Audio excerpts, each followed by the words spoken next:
রাজধানীর কদমতলীতে মডেল টাউনের একটি বাসায় শুক্রবার দিবাগত রাতে আগুন লাগার ঘটনা ঘটে। বাসাটির সপ্তম তলায় বিকট শব্দে একটি এসি বিস্ফোরণ থেকে এই আগুনের সূত্রপাত হয়।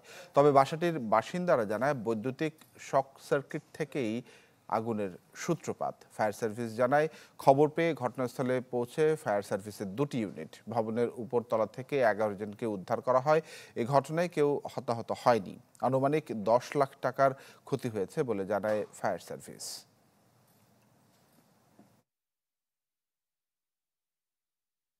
2টা 45 মিনিট আমরা আগুন নিয়ন্ত্রণ দেই এবং 3টা 30 মিনিট আমরা আগুন সম্পূর্ণ নির্বাপন করতে সক্ষম হই। ইতিমধ্যে আমরা 7 তলা, 8 তলা এবং 9 তলা থেকে 11 জন লোককে আমরা অক্ষত অবস্থা উদ্ধার করতে সক্ষম হই। এর মধ্যে একজন শিশু ছিল, হয়তো 8 থেকে 9 মাস বয়সী। ক্ষয়ক্ষতি আনুমানিক আমরা তাৎক্ষণিকভাবে ধারণা করতে পারছি যে হয়তো 10 লাখ টাকার মতো আনুমানিক ক্ষতি হয়েছে।